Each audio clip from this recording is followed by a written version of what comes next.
Donc il y a ce truc social du concert, qui est le truc des groupies et des suiveurs qui vont à la messe en réalité. Ils vont à la messe. Moi, j'aime pas aller à la messe d'une certaine manière. Je m'intéresse à la théologie, tu vois, je lis les saints et les théologiens, mais la messe m'emmerde. Donc les concerts, c'est un peu une logique d'aller à la messe. Et là, le hard rock, c'est pratiquement l'intérêt, c'est le concert.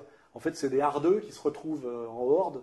Ça peut être des réunions de motards et ils se retournent au concert. Ou le truc, c'est le mec qui a le plus d'enceintes derrière et qui fait le son le plus puissant. Donc tu ressors à moitié sourdingue. Et je dois être trop intello, peut-être trop intelligent pour adhérer à ça, tu vois. Mais ça existe et c'est vrai qu'à un moment donné, on a toujours eu un mépris pour le hard rock, qui est un truc très européen et qui était le truc le plus vendu en réalité.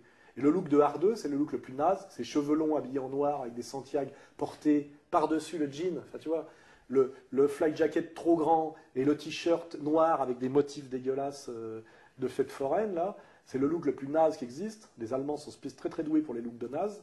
Donc ça se donne Scorpion et tout ça, là. Je connais tout ça, ça me fait marrer. De même que me fait marrer tout le truc glitter, hein, Alice Cooper, Aerosmith, Kiss, ça me fait marrer, tu vois.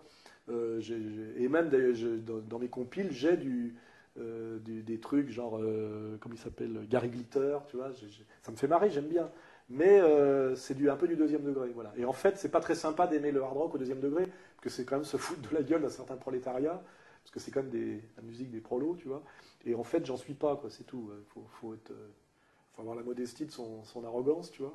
Donc le hard rock, c'est pas mon truc. Mais globalement, je te dis, le truc du hard rock, c'est jouer le plus fort possible, les autres jouer le plus vite possible, et l'autre le jouer avec le plus de pistes possible. Tu vois ce que je veux dire, quand à un moment donné, la performance quantitative prend le pas sur la créativité et le qualitatif, c'est mauvais signe. C'est pour ça que je te dis, pour moi, Robert Wyatt, ça reste le sommet. Alors ça doit faire chier plein de gens, parce que c'est le mec qui fait tout à la maison, visiblement, qui joue tous les instruments, et d'aucun avec virtuosité, sauf de la batterie, mais comme il est, pour ceux qui le savent, hémiplégique, il bricole, mais pourtant c'est génial.